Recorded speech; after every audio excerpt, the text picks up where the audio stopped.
السلام علیکم ورحمۃ اللہ وبرکاتہ۔ الحمد للہ وکفا وسلام علی عباد الذین اصطفیٰ، اما بعد فاعوذ باللہ من الشیطان الرجیم، بسم اللہ الرحمن الرحیم۔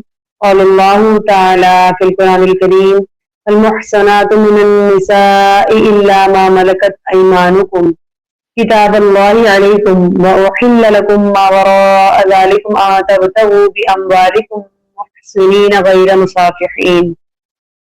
اللہ فرما رہے ہیں کہ اس کے علاوہ دنیا میں جہان کی ساری عورتیں جو ہیں وہ حلال ہیں، صرف ایک 18 جو ہم نے پڑھے تھے رشتے۔ جیسے کھانے پینے میں حلال کا دائرہ وسیع ہے، حرام کا دائرہ محدود ہے، اسی طرح جنسی تعلقات میں بھی حرام چیزیں محدود ہیں اور حلال کا دائرہ اللہ تعالیٰ نے وسیع رکھا ہے۔ اب اس 5ویں پارے میں سورہ نساء کی آیت نمبر 24 سے لے کے 147 تک شامل ہے۔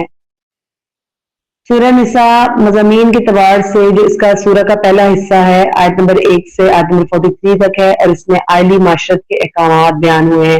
ویسے ہی سورہ نساء حدود و احکام کی صورت ہے۔ اس کے ابتدائی حصے میں دیگر احکامات کے ساتھ عورتوں کے حقوق، یتیموں کے حقوق اور وراثت وغیرہ کے مسائل تفصیل سے بیان کیے گئے ہیں۔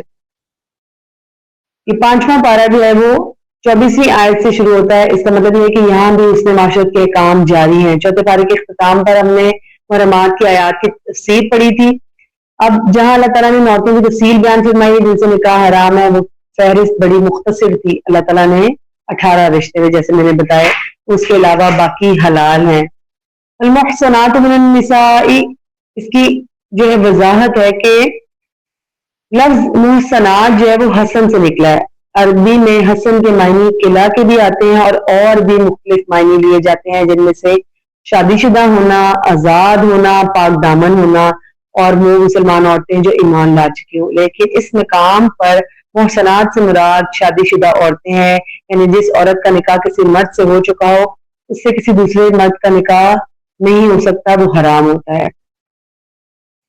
اب نکاح کی کچھ شرائط بھی ہیں، جیسے پاک دامنی، مہر اور باہمی رضامندی۔ البتہ جو عورتیں حلال ہیں ان کے لیے بھی کچھ شرائط مقرر کی گئی ہیں۔ اللہ تعالیٰ فرماتے ہیں محسنین غیر مصافحین، یعنی نکاح کا مقصد پاک دامنی ہو، بدکاری نہ ہو۔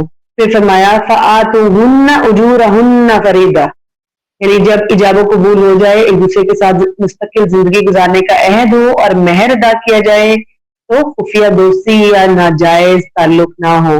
اس کے بعد فرمایا وَلَا جُنَاحَ عَلَيْكُمْ فِي مَا تَرَاضَيْتُم بِهِ مِن بَعْدِ الْفَرِيضَةِ، یعنی مہر مقرر ہونے کے بعد باہمی رضامندی سے اگر کوئی معاملہ طے ہو تو اس میں کچھ گناہ نہیں۔ گویا دنیا کی تمام عورتیں انہی شرائط کے ساتھ حلال ہیں۔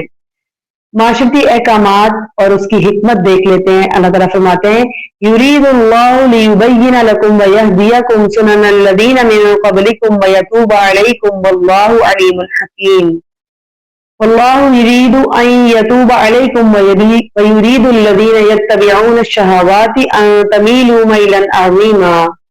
اللہ تعالیٰ نے جو بھی احکام بیان فرمائے ان میں سے ایک خاص حکمت ہے، اور وہ یہ کہ اللہ تعالیٰ تمہارے لیے احکام واضح کرنا چاہتا ہے، تمہیں پچھلی قوموں کے طریقوں سے آگاہ کر کے ہدایت پر قائم رکھنا چاہتا ہے اور تمہاری توبہ قبول کرنا چاہتا ہے۔ لیکن جو لوگ خواہشات نفس کے پیچھے دوڑتے ہیں، وہ چاہتے ہیں کہ انسان کسی پابندی کو قبول نہ کرے اور اپنی شہوات کی پیروی میں بہت دور تک نکل جائے۔ اللہ تعالیٰ چاہتے ہیں کہ جیسے تم کسی کا مال حرام طریقے سے نہیں کھاتے اور مالی معاملات میں حرام سے بچتے ہو، اسی طرح جنسی معاملات میں بھی ان حدود کا خیال رکھو جو اللہ تعالیٰ نے مقرر کی ہیں۔ آیت نمبر 31 میں اللہ تعالیٰ فرماتے ہیں ان تجتنبوا کبائر ما تنہون عنہ نکفر عنکم سیئاتکم وندخلکم مدخلا کریما۔ یہ نہایت ہی اہم آیت ہے۔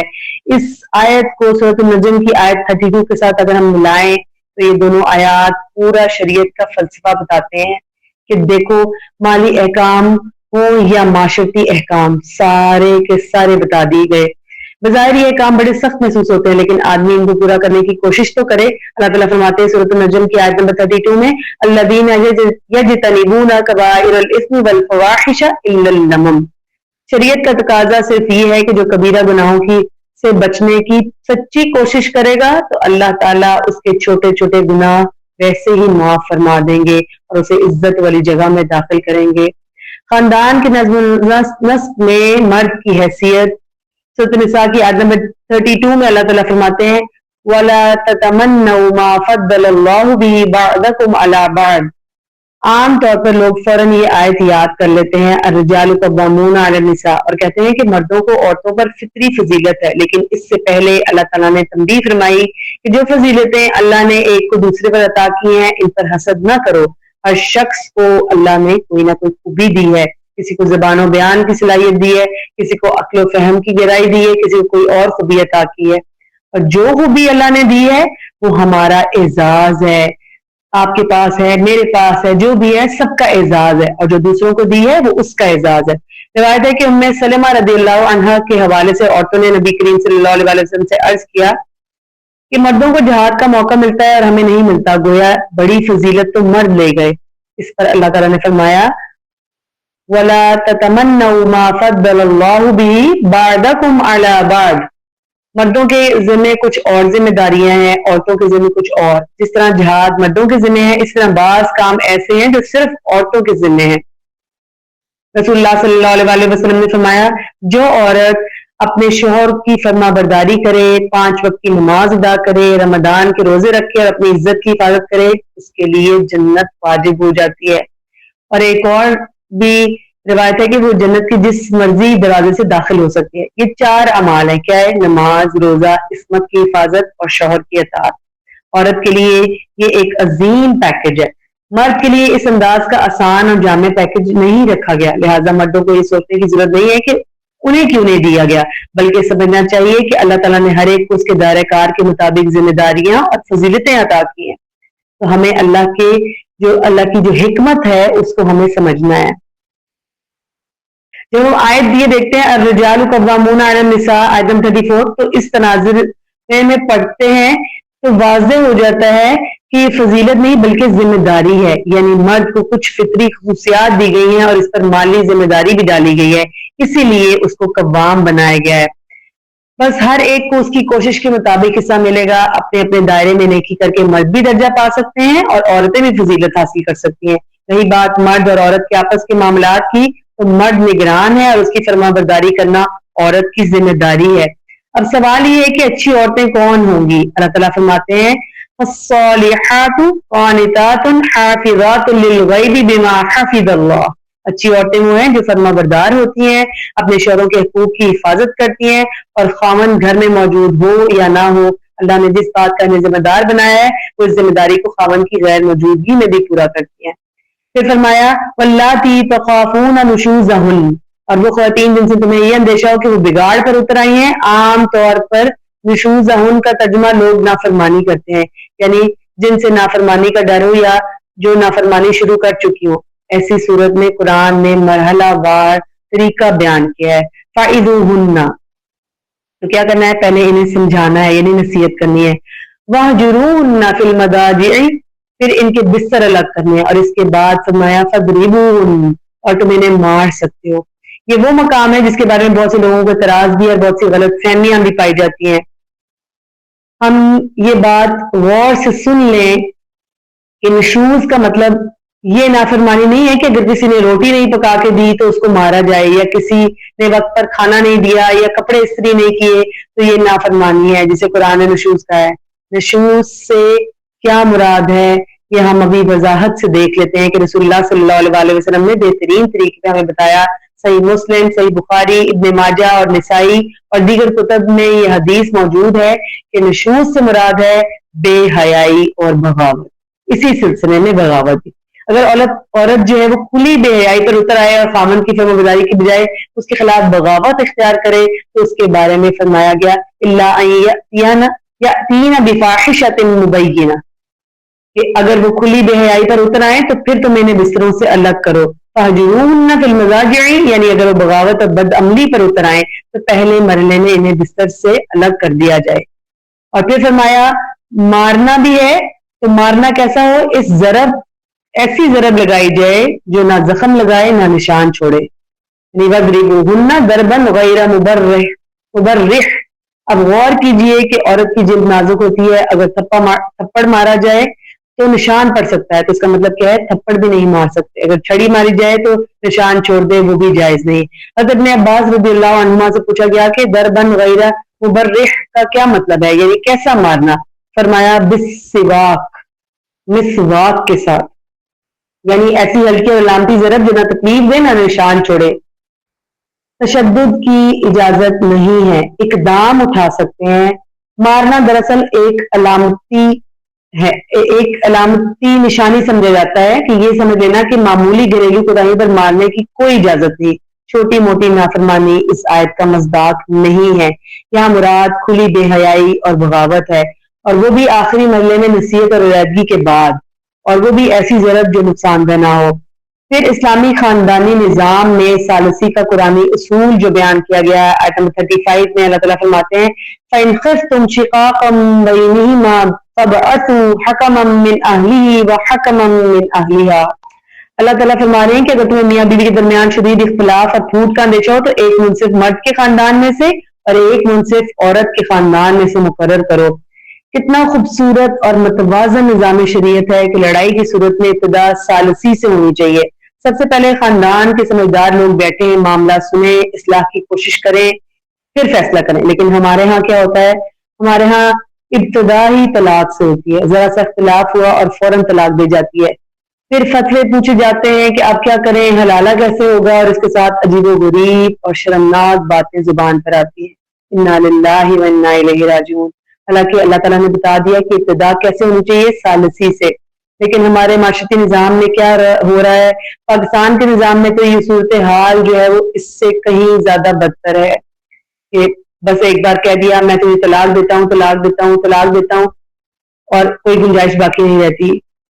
اور ثالثی کا تو سوال ہی پیدا نہیں ہوتا. اسٹامپ فروش کے پاس جا کر طلاق کے ثالثہ لکھوا دی جاتی ہے. پھر ہر مہینے طلاق کا نوٹس بھیجا جاتا ہے. 3 نوٹس مکمل ہونے پر ثالثی کونسل بلاتی ہے. اب سوال یہ ہے کہ جب 3 نوٹس مکمل ہو گئے اور معاملہ تقریباً ختم ہو گیا تو اب ثالثی کونسل کا کیا فائدہ؟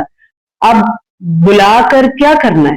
اگر ثالثی کرنی ہوتی تو پہلے کرنی تھی تاکہ گھر بچانے کا امکان باقی رہتا. قرآن کہتا ہے کہ جب بھی اختلاف ہو تو سب سے پہلے ثالثی کرو، اور طریقہ بھی واضح کر دیا. ایک ثالث مرد کے خاندان سے، ایک عورت کے خاندان سے، دونوں بیٹھے، معاملہ سنیں اور پھر فیصلہ کریں. پھر اللہ تعالیٰ نے فرمایا یُرِیدَ اصلاحا یوفق اللہ بینہما. اگر وہ دونوں اصلاح کی نیت سے بیٹھیں گے اور واقعی صلح کرنا چاہتے ہیں تو اللہ تعالیٰ ان کے درمیان موافقت پیدا کر دے گا، محبت پیدا کر دے گا، اور ٹوٹا ہوا رشتہ دوبارہ جوڑ دے گا. اب بات کر لیتے ہیں مسجد میں حاضر ہونے کے آداب کی. مسلم معاشرے کا مرکز مسجد ہے جس میں وہ ہر روز 5 مرتبہ جمع ہوتے ہیں. اس لیے مسجد کی بڑی اہمیت ہے. اس لیے وہاں جانے کے آداب ہیں جن کا ہر مسلمان کو خیال رکھنا چاہیے. سب سے پہلی چیز یہ کہ مساجد اللہ کی ہیں اور اس کی عبادت کے لیے خاص ہیں، لہٰذا انہیں آباد کرنا اور ان کا احترام کرنا فرض ہے. اللہ تعالیٰ نے مساجد میں داخل ہونے کے آداب بیان کرتے ہوئے فرمایا یا ایھا الذین آمنوا لا تقربوا الصلاۃ وانتم سکارى حتی تعلموا ما تقولون. اے لوگو جو ایمان لائے ہو، نماز کے قریب نہ جاؤ اس حال میں کہ تم نشے میں ہو، یہاں تک کہ تم جانو جو کچھ کہتے ہو، اور نہ اس حال میں کہ جنبی ہو مگر راستہ عبور کرنے والے، یہاں تک کہ غسل کر لو. اور اگر تم بیمار ہو یا سفر پر ہو یا تم میں سے کوئی قضائے حاجت سے آیا ہو یا تم نے عورتوں سے مباشرت کی ہو، پھر کوئی پانی نہ پاؤ تو پاک مٹی سے قصد کرو، یعنی تیمم کرنے کا حکم ہے. بس اپنے چہروں اور اپنے ہاتھوں پر ملو، بے شک اللہ تعالیٰ ہمیشہ سے بہت معاف کرنے والا اور بے حد بخشنے والا ہے. اب یہاں پہ ہمیں تیمم کا طریقہ بتا دیا گیا، صاف الفاظ میں بتا دیا گیا کہ تیمم کیسے کرنا ہے. جب بھی مسجد جاؤ تو ذہنی، قلبی اور جسمانی طہارت کے ساتھ جاؤ، لہٰذا کوئی شخص نشے کی حالت میں مسجد میں داخل نہ ہو، یعنی جب تک کہ وہ اتنی ہوش میں نہ آ جائے کہ اپنی بات کو سمجھ سکتا ہو. جنابت کی حالت میں مسجد میں داخل نہ ہو یہاں تک کہ وہ غسل کر لیں. ہاں اگر اس کے گھر کا رستہ مسجد کے اندر سے گزرتا ہے تو مجبوری کی حالت میں وہ مسجد سے گزر سکتا ہے. اگر غسل کے لیے پانی میسر نہ ہو، آپ یہ سمجھیں کہ یہ پہلے کا ٹائم تھا، اس وقت لوگوں کے لیے راستے اور یہ ساری چیزیں، تو وہ درمیان سے کوئی راستہ اگر ہو مسجد کے اندر سے تو وہ جا سکتا تھا. لیکن آج تو الحمدللہ ہماری مسجدیں بالکل کلوزڈ ہیں اور ایسا کوئی وہ نہیں ہے مسئلہ.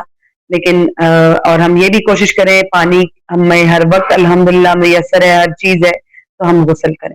اگر غسل کے لیے پانی میسر نہ ہو یا کسی بیماری کے سبب پانی استعمال کرنا ممکن نہ ہو تو تیمم کریں، لیکن بلا طہارت مسجد میں داخل نہ ہو.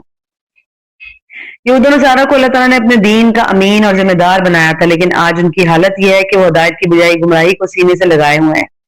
لوگوں کو اللہ کا رستہ بتانے کی بجائے صراط مستقیم سے روکنے کا کام کرتے ہیں. کتاب اللہ کے الفاظ بدل دیتے ہیں. نبی کی بات سن لینے کے بعد کھلم کھلا ماننے سے انکار کرتے تھے. نبی صلی اللہ علیہ وسلم کا تمسخر اس وقت بھی اڑاتے تھے اور آج بھی ایسا ہے. دین میں تانا زنی کرتے ہیں، بتوں کی پوجا کرتے تھے اس وقت بھی آج بھی ہے. محض حسد کی وجہ سے اسلام کے مقابلے میں کافروں کے شرک اور کفر کو صحیح کہتے. اس وقت کے دور کے لوگ بھی کہتے تھے اور آج کے بھی کہتے ہیں. ان کے جرائم گنوانے کے بعد انہیں تنبیہ کرتے ہوئے فرمایا گیا یا ایھا الذین اوتوا الکتاب آمنوا بما نزلنا مصدقا لما معکم. ان کے جرائم گنوانے کے بعد انہیں تنبیہ کرتے ہوئے فرمایا یا ایھا الذین اوتوا الکتاب آمنوا بما نزلنا مصدقا لما معکم من قبل ان نطمس وجوہا فنردها على ادبارها او نلعنهم كما لعنا اصحاب السبت وكان امر الله مفعولا. سورہ نساء کی آیت نمبر 47 ہے. اے لوگوں جنہیں کتاب دی گئی ہے اس پر ایمان لاؤ، جو ہم نے نازل کیا اس کی تصدیق کرنے والا ہے جو تمہارے پاس ہے، اس سے پہلے کہ ہم چہروں کو مٹا دیں پھر انہیں ان کی پیٹھوں پر پھیر دیں یا ان پر لعنت کریں، جس طرح ہم نے ہفتے کے دن زیادتی کرنے والوں پر لعنت کی تھی اور اللہ کا حکم ہمیشہ پورا کیا ہوا ہے. ایک سائنسی تحقیق ہے. اللہ تعالیٰ نے فرمایا ان الذین کفروا بآیاتنا سوف نصلیہم نارا کلما نضجت جلودہم بدلناہم جلودا غیرہا لیذوقوا العذاب ان اللہ کان عزیزا حکیما. آیت نمبر 56 ہے. بے شک جن لوگوں نے ہماری آیات کا انکار کیا ہمیں انہیں عنقریب ایک سخت آگ میں جھونکیں گے. جب بھی ان کی کھالیں گل سڑ جائیں گی ہم انہیں ان کے علاوہ اور کھالیں بدل کر دیں گے تاکہ وہ عذاب چکھیں. بے شک اللہ ہمیشہ سے سب پر غالب اور کمال حکمت والا ہے. یعنی جہنم میں آگ سے جب آدمی کی جلد جل جائے گی تو وہ بدل دی جائے گی. اس کی سائنسی وجہ یہ بیان کی گئی کہ انسانی جسم میں تکلیف کو محسوس کرنے کی حس جلد میں ہوتی ہے، لہٰذا اس کی تکلیف میں اضافہ کرنے کے لیے بار بار ان کی جلدیں جو ہے وہ بدلتی جاتی رہیں گی.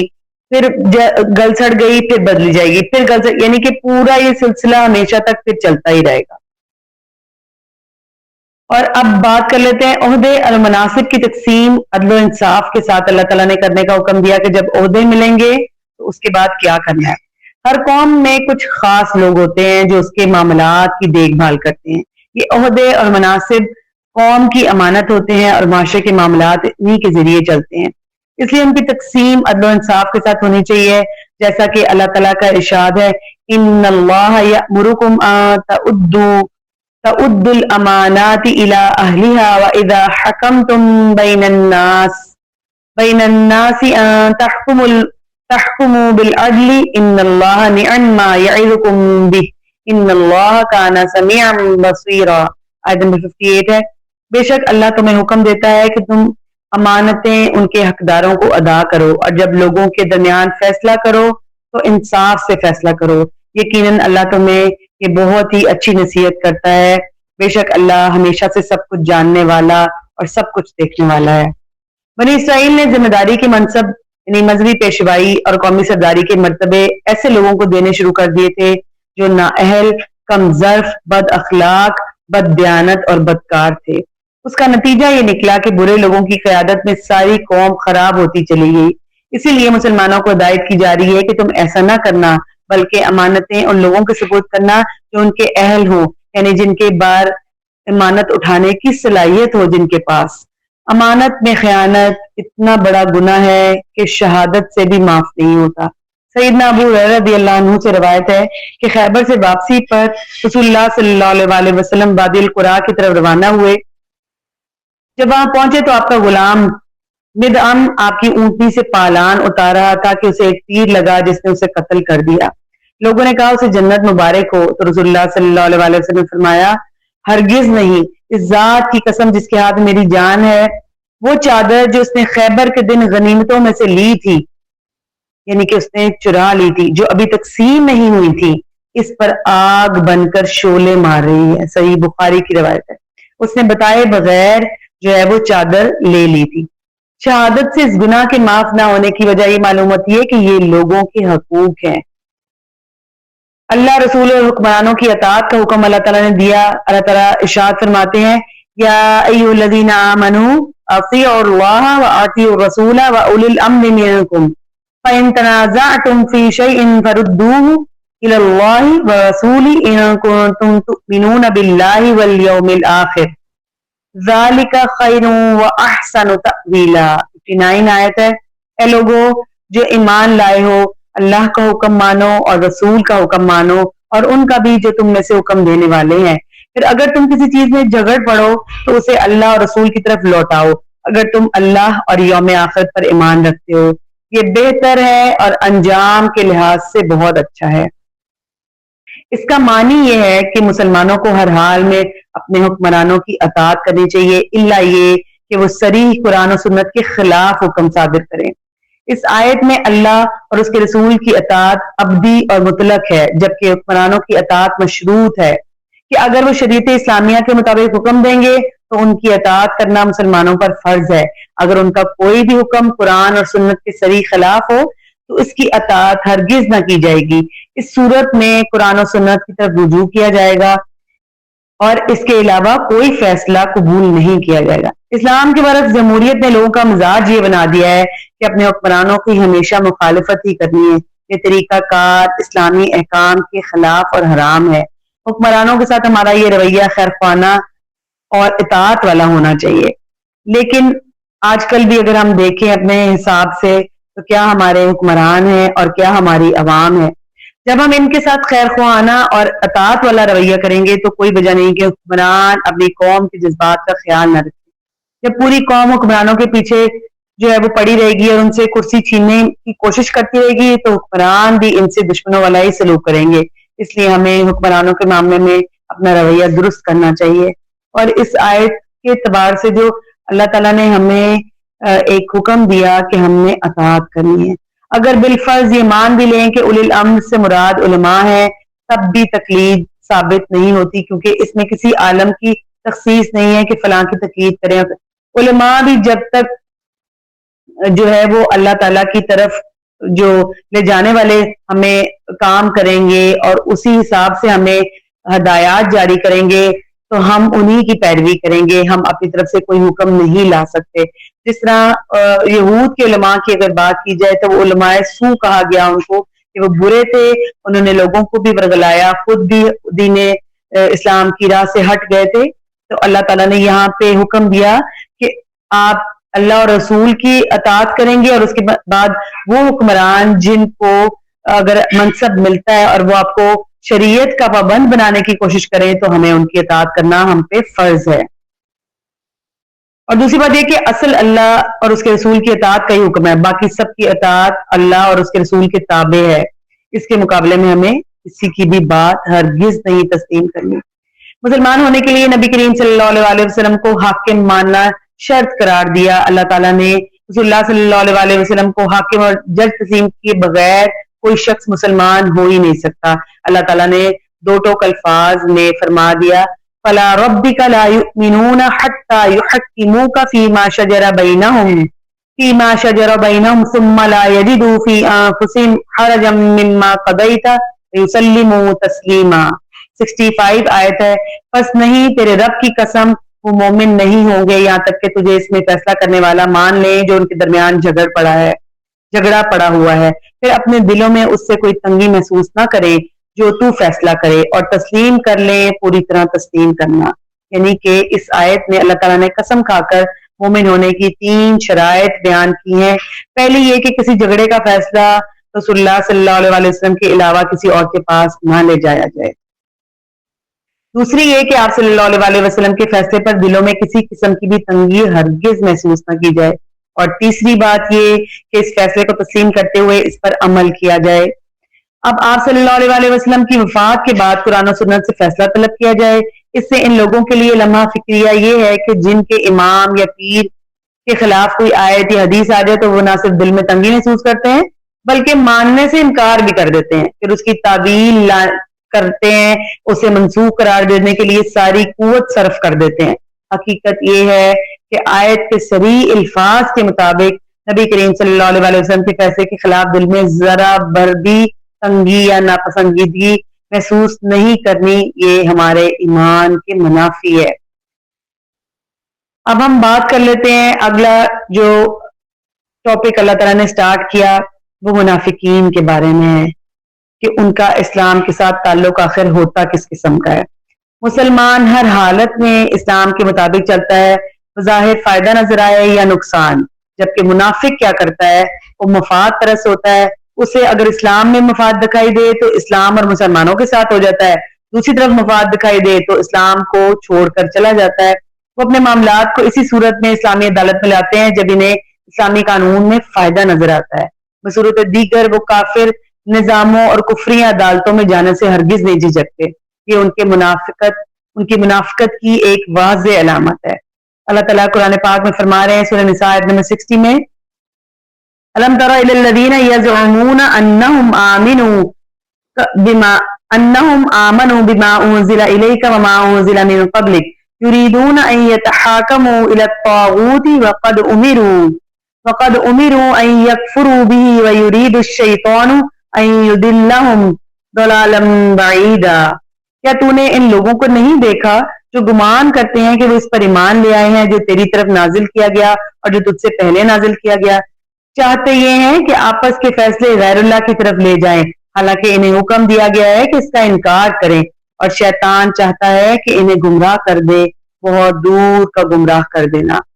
دوسری طرف رسول اللہ صلی اللہ علیہ وسلم سے فیصلہ کروانے میں ان کا رویہ یہ ہے، وَإِذَا قِيلَ لَهُمْ تَعَالَوْا إِلَى مَا أَنزَلَ اللَّهُ وَإِلَى الرَّسُولِ رَأَيْتَ الْمُنَافِقِينَ يَصُدُّونَ عَنكَ صُدُودًا، 61 آیت ہے۔ اور جب ان سے کہا جاتا ہے کہ جو کچھ اللہ نے نازل کیا ہے اس کی طرف، رسول صلی اللہ علیہ وسلم کی طرف آؤ، تو منافقوں کو دیکھے گا کہ تجھ سے منہ موڑ لیتے ہیں، اور صاف منہ موڑ لینا یہ طریقہ تھا ان کا۔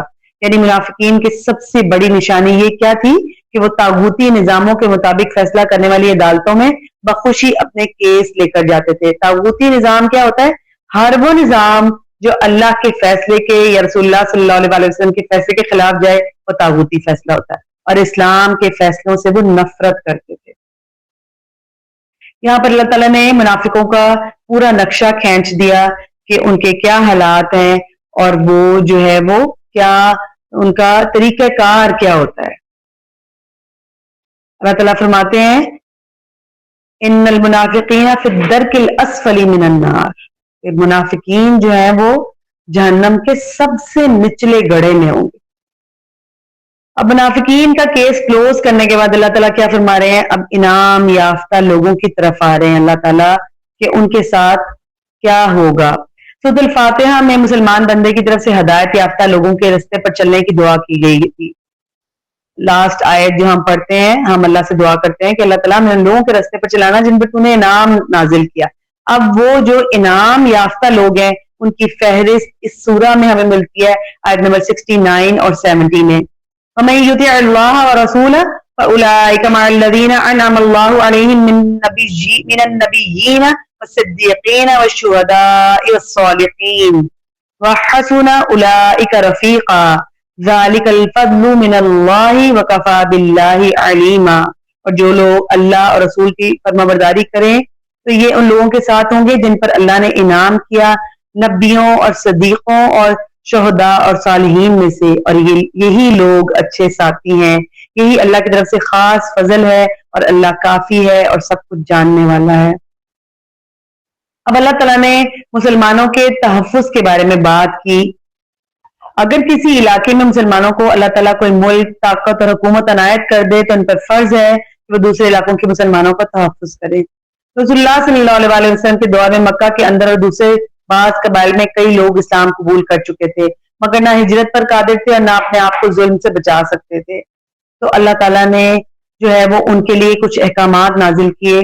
وَمَا لَكُمْ لَا تُقَاتِلُونَ فِي سَبِيلِ اللَّهِ وَالْمُسْتَضْعَفِينَ مِنَ الرِّجَالِ وَالنِّسَاءِ وَالْوِلْدَانِ الَّذِينَ يَقُولُونَ رَبَّنَا أَخْرِجْنَا مِنْ هَٰذِهِ الْقَرْيَةِ الظَّالِمِ أَهْلُهَا من هذه القرية الظالم أهلها واجعل لنا من لدنك وليا واجعل لنا من لدنك نصيرا. آیت نمبر 75 ہے کہ اور تمہیں کیا ہے کہ تم اللہ کے رستے میں اور ان بے بس مردوں اور عورتوں اور بچوں کی خاطر نہیں لڑتے جو کہتے ہیں کہ اے ہمارے رب ہمیں اس بستی سے نکال لے جس کے رہنے والے ظالم ہیں اور ہمارے لیے اپنے پاس سے کوئی حمایتی بنا دے اور ہمارے لیے اپنے پاس سے کوئی مددگار بنا. اللہ تعالیٰ کا یہ حکم کہ ان لوگوں کی آزادی کے لیے یعنی ان مسلمانوں کی آزادی کے لیے کوشش کرنی ہے اور طاقت نہ ہو اگر آپ کو اس کی تو دعا ضرور کرنی ہے، جیسا کہ رسول اللہ صلی اللہ علیہ وآلہ وسلم نماز کی آخری رکعت کے رکوع سے سر اٹھاتے تو ایسے مسلمانوں کی رہائی کے لیے دعا کیا کرتے تھے. اب ایک اور نصیحت کی جا رہی ہے کہ مسلمانوں کو کہ اپنا دفاع مضبوط رکھنا ہے. دنیا میں صرف وہی قوم محفوظ اور مامون رہ سکتی ہے جس کا دفاع مضبوط ہوتا ہے، اس لیے اللہ تعالیٰ نے مسلمانوں کو بارہا حکم دیا کہ وہ اپنے دفاع سے کبھی بھی غافل نہ ہو. اس طرح سے ہم نے دیکھا کہ صلاۃ الخوف پڑھی جاتی ہے جنگ کے دوران. نماز چھوڑ تو نہیں آپ سکتے لیکن صلاۃ الخوف میں کیا ہوتا ہے کہ 2 رکعت نماز ہوتی ہے، 1 رکعت نبی صلی اللہ علیہ وآلہ وسلم کے ساتھ اس وقت صحابہ پڑھا کرتے تھے اور دوسرا دستہ جو تھا وہ پہرا دیا کرتا تھا اور پھر پہلا دستہ جب پہلی رکعت مکمل کر لیتا تھا تو وہ واپس اس جگہ پہ چلا جاتا تھا اور دوسرا دستہ آ کے نبی صلی اللہ علیہ وآلہ وسلم کے پاس پیچھے نماز ادا کیا کرتا تھا. تو دفاع ہر صورت میں ہر قوم کو اپنا لازم پکڑنا ہے. اللہ تعالیٰ فرما رہے ہیں آیت نمبر 71 میں یا ایھا الذین آمنوا خذوا حذرکم فانفروا ثبات او انفروا جمیعا. اے لوگو جو ایمان لائے ہو اپنے بچاؤ کا سامان پکڑو پھر دستوں کی صورت میں نکلو یا اکٹھے ہو کر نکلو. دوسری جگہ اللہ تعالیٰ فرما رہے ہیں وَلْيَأْخُذُوا حِذْرَهُمْ وَأَسْلِحَتَهُمْ وَدَّ الَّذِينَ كَفَرُوا لَوْ تَغْفُلُونَ عَنْ أَسْلِحَتِكُمْ وَأَمْتِعَتِكُمْ فَيَمِيلُونَ عَلَيْكُمْ مَيْلَةً وَاحِدَةً. اور وہ اپنے بچاؤ کا سامان اور اپنے ہتھیار پکڑے رکھے. وہ لوگ جنہوں نے کفر کیا چاہتے ہیں کاش کہ تم اپنے ہتھیاروں اور اپنے سامانوں سے غافل ہو جاؤ تو وہ ایک ہی بار حملہ کر دیں. یعنی کہ ہر صورت میں اپنے ہتھیاروں کو ساتھ رکھنا ہے. اب اگر ہم بات کریں اچھائی کی تو محض اللہ کا فضل اور برائی جو ہے وہ اچھائی اللہ کا فضل ہوتی ہے اور برائی کیا ہوتی ہے ہمارے اپنے ہاتھوں کی کمائی ہمارے گناہوں کا نتیجہ. اللہ تعالیٰ فرماتے ہیں ما اصابک من حسنۃ فمن اللہ وما اصابک من سیئۃ فمن نفسک. جو کوئی بھلائی تجھے پہنچے سو اللہ کی طرف سے ہے اور جو کوئی برائی تجھے پہنچے سو تیرے نفس کی طرف سے ہے. سورہ نساء کی آیت نمبر 79 ہے. یعنی اللہ تعالیٰ اپنے بندوں پر بلا وجہ اپنا فضل کرتا رہتا ہے لیکن کسی بندے کو اس وقت تک کسی تکلیف اور پریشانی میں مبتلا نہیں کرتا جب تک بندہ کسی گناہ کی وجہ سے خود کو اس کا مستحق نہیں بنا لیتا. اب ایک اور نصیحت کی جا رہی ہے کہ افواہیں پھیلانا جو ہے وہ ظالموں کا کام ہوتا ہے لیکن ان پر کان نہیں دھرنا. مسلم معاشرے کا ایک اصول کوئی بھی ایسی خبر جس کا تعلق مسلمانوں کے امن و امان سے ہو اسے عام لوگوں میں پھیلانے کی اجازت نہیں ہے بلکہ ہر شخص پر فرض ہے کہ اگر اس کے پاس امن و امان کے حوالے سے کوئی خبر پہنچے تو اسے متعلقہ حکام تک پہنچائے تاکہ وہ اس کا سدباب کر سکیں. اس کے برعکس منافقوں کا طریقہ کار کیا تھا کہ وہ ایسی خبریں عام کر کے معاشرے میں خوف و ہراس پھیلاتے تھے اور اس کے لیے جو معاشرے کی تباہی کا باعث بنتا تھا. اور اللہ تعالیٰ آیت نمبر 83 میں فرما رہے ہیں اور جب ان کے پاس امن یا خوف کا کوئی معاملہ آتا تو وہ اسے مشہور کر دیتے اور اگر وہ اسے رسول صلی اللہ علیہ وسلم کی طرف اور اپنے حکم دینے والوں کی طرف لوٹاتے تو وہ لوگ اسے ضرور جان لیتے جو ان میں سے اس کا مطلب اصل مطلب نکالتے ہیں. اور اگر تم پر اللہ کا فضل اور اس کی رحمت نہ ہوتی تو بہت تھوڑے لوگوں کے سوا تم سب شیطان کے پیچھے لگ جاتے. یعنی کہ کیا حکم ہے ہمارے لیے کہ جو بھی معاملہ آئے گا وہ جس بھی ڈپارٹمنٹ سے تعلق رکھتا ہوگا اس کو اسی کی طرف آپ نے فارورڈ کر دینا ہے. اپنی مرضی سے نہ خبریں پھیلانی ہے نہ ادھر ادھر کرنا ہے ورنہ مسلمانوں کا امن اور سکون خراب ہوتا ہے. ہمارے یہاں یہ ایک اور آیت ایک اور نصیحت کی جا رہی ہے. ہمارے یہاں تصور پایا جاتا ہے کہ سفارش کرنا گناہ ہے. یہ ناقص اور غلط تصور ہے. جائز کام کی سفارش صرف جائز ہی نہیں بلکہ فرض ہے اور حرام کی سفارش حرام ہے. اللہ تعالیٰ کا ارشاد ہے جو کوئی سفارش کرے گا اچھی سفارش اس کے لیے ہے، اس میں سے اس کا ایک حصہ ہوگا، اور جو کوئی سفارش کرے گا جو کہ بری سفارش ہے تو اس کے لیے اس میں سے ایک بوجھ ہوگا، اور اللہ ہمیشہ ہر چیز پر نگہبان ہے۔ نبی کریم صلی اللہ علیہ وسلم اپنے صحابہ کرام کو سفارش کرنے کا حکم دیتے تھے، بلکہ ان کی تربیت فرماتے تھے۔ ایک مرتبہ ایک شخص کسی کام کے لیے خدمت نبی میں حاضر ہوا، آپ صلی اللہ علیہ وسلم نے اس کی بات سنی، اس کا کام جائز تھا، تو آپ صلی اللہ علیہ وسلم نے صحابہ کرام رضی اللہ عنہم سے فرمایا تم سفارش کرو کہ اس کا ثواب پاؤ گے، اور اللہ پاک اپنے نبی کی زبان سے جو فیصلہ کروا دے، جو چاہے وہ فیصلہ کروا دے۔ یہ بخاری کی روایت ہے۔ اب اللہ تعالیٰ نے جو ایک اور قانون نازل فرمایا اس کے بارے میں دیکھ لیتے ہیں، قتل خطا کی دیت کے بارے میں۔ مومن کا بھائی ہے، یہ ممکن نہیں کہ کوئی مسلمان اپنے مسلمان بھائی کو کسی قسم کا نقصان پہنچائے۔ اس کے برعکس قتل کرنا تو بہت دور کی بات ہے، البتہ غلطی اور خطا سے ایسا ممکن ہے، اسے قتل خطا کہتے ہیں۔ اگر کسی سے قتل خطا ہو جائے تو اس کی سزا یہ ہے کہ اگر مقتول اسلامی معاشرے کا حصہ ہے تو اس کے قاتل کو چاہیے کہ ایک مومن غلام آزاد کرے اور مقتول کے ورثاء کو دیت دے۔ ورثاء دیت معاف کر دیں تو یہ ان کی طرف سے صدقہ ہوگا۔ اگر مقتول کا خاندان کافر اور مسلمان کا دشمن ہے تو قاتل کو چاہیے کہ وہ ایک مومن غلام کو آزاد کرے۔ اگر مقتول کا خاندان کافر ہے لیکن مسلمانوں سے اس کا جنگ بندی کا معاہدہ ہے، تب قاتل کو چاہیے کہ ایک مومن گردن آزاد کرے اور مقتول کے ورثاء کو دیت دے۔ اگر قاتل مومن غلام آزاد کرنے کی طاقت نہ رکھتا ہو یا غلام میسر نہ ہو تو 2 ماہ کے مسلسل روزے رکھے کہ اس کی اللہ کے ہاں توبہ ہوگی۔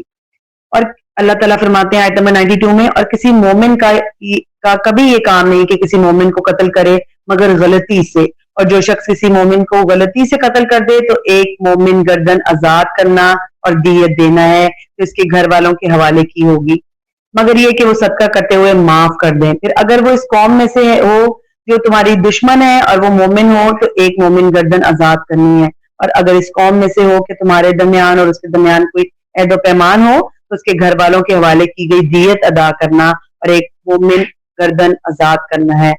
پھر جو نہ پائے تو پے در پہ 2 ماہ کے روزے رکھنے ہیں، یہ بطور توبہ اللہ کی طرف سے ہے، اور اللہ ہمیشہ سب کچھ جاننے والا اور کمال حکمت والا ہے۔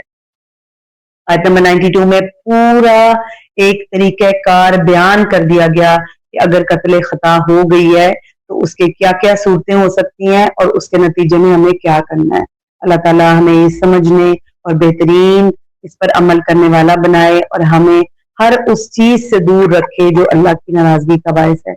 سیدنا عبداللہ رضی اللہ عنہ سے روایت ہے کہ رسول اللہ صلی اللہ علیہ وسلم نے فرمایا کسی مسلمان کا خون جو کلمہ لا الہ الا اللہ محمد رسول اللہ کا ماننے والا ہو حلال نہیں ہے، البتہ 3 صورتوں میں جائز ہے: جان کے بدلے جان لینے والا، شادی شدہ ہو کر زنا کرنے والا، اور اسلام سے نکل جانے والا یعنی مرتد، جماعت کو چھوڑ دینے والا۔ یہ بخاری کی روایت ہے۔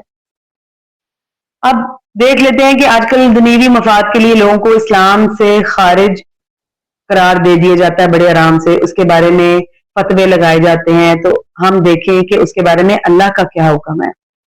اللہ تعالیٰ فرماتے ہیں آیت نمبر 94 میں، یا ایھا الذین آمنوا اذا ضربتم فی سبیل اللہ وتبینوا ولا تقولوا لمن القى الیکم السلام لست مؤمنا تبتغون عرض الحیاۃ الدنیا فعند اللہ مغانم کثیرۃ۔ 94 آیت ہے، اے لوگو جو ایمان لائے ہو، جب تم اللہ کے راستے میں سفر کرو تو خوب تحقیق کر لو، اور جو تمہیں سلام پیش کرے اسے یہ نہ کہو کہ تم مومن نہیں، تم دنیا کی زندگی کا سامان چاہتے ہو تو اللہ کے پاس بہت سی غنیمتیں ہیں۔ اس آیت کے بارے میں سیدنا ابن عباس رضی اللہ عنہما فرماتے ہیں کہ ایک شخص اپنی تھوڑی سی بکریوں کے ساتھ تھا، کچھ مسلمان وہاں سے گزرے تو اس نے السلام علیکم کہا، لیکن مسلمانوں نے کافر سمجھ کر اسے قتل کر ڈالا اور اس کی بکریاں لے لی۔ اس پر اللہ تعالیٰ نے یہ آیت نازل فرمائی، اور نبی صلی اللہ علیہ وسلم نے بعد میں صحابہ کو اس چیز کے اوپر روکا بھی کہ آپ نے ٹھیک نہیں کیا، جس میں اللہ تعالیٰ فرمایا کہ تم دنیا کا سامان چاہتے ہو، اس سے مراد وہ تھوڑی سی بکریاں ہیں۔ صحیح بخاری کی روایت ہے، یعنی تم نے مال غنیمت کے لالچ میں اسے کافر قرار دے کر قتل کر دیا۔ حالانکہ اللہ تعالیٰ کیا فرما رہے ہیں کہ اگر کوئی سلام پیش کرے تو اس کو جو ہے وہ اس کو ایسے نہیں سمجھا جائے گا کہ وہ کافر ہے، حالانکہ اللہ کے پاس بہت مال ہے، اس لیے تمہیں ایسا نہیں کرنا چاہیے۔ سے معلوم ہوا کہ اپنے کسی ذاتی مفاد کے لیے لوگوں پر کفر کے فتوے لگانا قطعاً جائز نہیں ہے۔ اب اللہ تعالیٰ بہت ہی خوبصورت طریقے سے ایک اور بات ہمیں بتا رہے ہیں، مجاہدین کی فضیلت کا ذکر ہے۔ حالات کے مطابق جہاد کا حکم بدلتا رہتا ہے، کبھی فرض عین ہے، کبھی فرض کفایہ اور کبھی مستحب ہوتا ہے۔ دشمن مسلمانوں پر حملہ کر دیں یا مسلمانوں کا امیر سب کو جہاد کے لیے اگر نکلنے کا حکم دے تب یہ جہاد فرض عین ہوتا ہے، یعنی کہ اس وقت حکم آیا ہے کہ سب نے نکلنا ہے اور ہر صورت میں نکلنا ہے، جس طرح غزوہ تبوک کے بارے میں آیا تھا، اس وقت جہاد فرض عین قرار دیا گیا تھا۔ اور اگر ایسی صورت میں جو نہیں نکلے گا وہ گناہ گار بلکہ منافق شمار ہوگا۔ قرآن مجید نے جہاد سے بھاگنا منافقین کی نشانی کے طور پر بیان کیا ہے۔ جب دشمن حملہ کر دے لیکن مسلمانوں کی فوج دفاع کے لیے کافی ہو تو جہاد میں شرکت کرنا فرض کفایہ ہوتا ہے۔ اگر کچھ لوگ ایسے ہوتے ہیں جو مقابلے کے لیے پورے تیار ہیں اور اتنی تعداد ہے، سب کچھ ٹھیک ہے اور باقی لوگ ڈوب سکتے ہیں، تو جو تیار ہیں جیسے فوجی ہوتے ہیں تو وہ جہاد میں جائیں، فرض کفایہ ہوتا ہے، باقی لوگوں کی طرف سے بھی وہ حق ادا ہو جاتا ہے۔ ان دو صورتوں کے علاوہ عام حالات میں جہاد مستحب ہوتا ہے۔ ایسی حالت میں جہاد کرنے والا اجر عظیم کا مستحق ہوگا، اگر یعنی کہ جہاد جب فرض عین ہو اور لوگ نکلیں تو عظیم اجر ہوگا، اور گھروں میں رہنے والے بھی اگر فوج ہے جس طرح دوسرے میں نے بیان کیا اور فوج ہے اور لوگ رک سکتے ہیں تو وہ گناہ گار نہیں ہوں گے، لیکن اس اجر عظیم سے جو پہلی والی جماعت کے لیے ہے وہ باقی لوگوں کو اتنا اجر نہیں ملے گا۔ اللہ تعالیٰ سورہ نساء کی آیت نمبر 95 اور 96 میں بیان فرما رہے ہیں، ایمان والوں میں سے بیٹھ رہنے والے جو کسی تکلیف والے نہیں اور اللہ کے راستے میں اپنے مالوں اور اپنی جانوں کے ساتھ جہاد کرنے والے برابر نہیں ہیں۔ اللہ نے اپنی مالوں اور اپنی جانوں کے ساتھ جہاد کرنے والوں کو بیٹھ رہنے والوں پر درجے میں فضیلت دی ہے، اور ہر ایک سے اللہ نے بھلائی کا وعدہ کیا ہے، اور اللہ نے جہاد کرنے والوں کو بیٹھ رہنے والوں پر بہت بڑے اجر کی فضیلت عطا فرمائی ہے، اپنی طرف سے بہت سے درجوں کی اور عظیم بخشش اور رحمت کی، اور اللہ بے حد بخشنے والا اور نہایت مہربان ہے۔ سیدنا ابو ہریرہ رضی اللہ عنہ سے روایت ہے کہ رسول اللہ صلی اللہ علیہ وسلم نے فرمایا، جنت میں 100 درجے ہیں جو اللہ تعالیٰ نے اپنے راستے میں جہاد کرنے والوں کے لیے تیار کیے ہیں، 2 درجوں کے درمیان اتنا فاصلہ ہے جتنا زمین اور آسمان میں ہے، اس لیے جب اللہ تعالیٰ سے مانگنا ہو تو فردوس مانگو، کیونکہ وہ جنت کا سب سے درمیانی یعنی بہترین حصہ ہے اور سب سے بلند درجہ ہے۔ یہ بھی صحیح بخاری کی روایت ہے۔ سیدنا انس بن مالک رضی اللہ عنہ کی حدیث میں ہے کہ رسول اللہ صلی اللہ علیہ وسلم نے فرمایا، مدینہ میں کچھ لوگ ایسے بھی ہیں کہ تم نے جس قدر سفر کیا اور جتنی وادیاں طے کی وہ تمہارے ساتھ ہیں۔ صحابہ رضی اللہ عنہم نے عرض کیا، اے اللہ کے رسول، وہ تو مدینہ میں ہے۔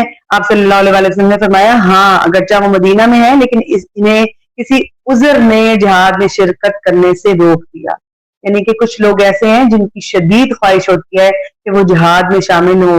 اس وقت کی بات کر رہی ہوں جب رسول اللہ صلی اللہ علیہ وسلم کے دور کی بات ہے، تو کچھ لوگ ایسے تھے جن کو رسول اللہ صلی اللہ علیہ وسلم کسی عذر کی وجہ سے، اور ان کا عذر بھی جینوئن ہوتا تھا، تو ان کو روک دیا جاتا تھا، تو رسول اللہ صلی اللہ علیہ وسلم نے ان کے لیے فرمایا کہ ان کا عذر شرعی ہے، اور جب تم مدینہ سے نکلتے ہو جنگ کے لیے تو گمان ایسا کرو کہ اللہ تعالیٰ نے اجر میں ان کو تمہارے ساتھ لکھا ہوا۔ یہ بھی صحیح بخاری کی روایت ہے۔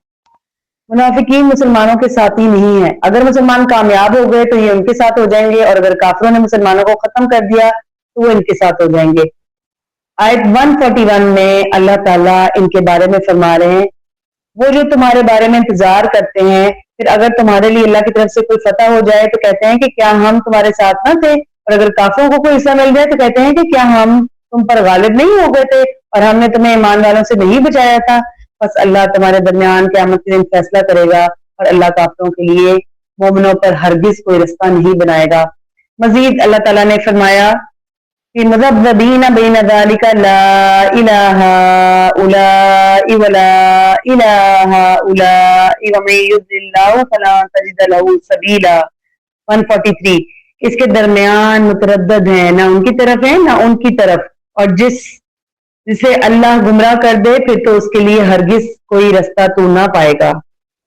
مسلمانوں کے مقابلے میں کافروں سے دوستی لگاتے ہیں، کافروں کو محترم سمجھتے ہیں۔ الذین یتخذون الکافرین اولیاء من دون المؤمنین ایبتغون عندهم العزۃ فإن العزۃ للہ جميعا۔ وہ جو کافروں کو مومنوں کے سوا دوست بناتے ہیں کیا وہ ان کے پاس عزت ڈھونڈتے ہیں؟ تو بے شک عزت ساری کی ساری اللہ ہی کے لیے ہے۔ کافروں سے دوستی کو اپنے لیے باعث فخر سمجھتے ہیں۔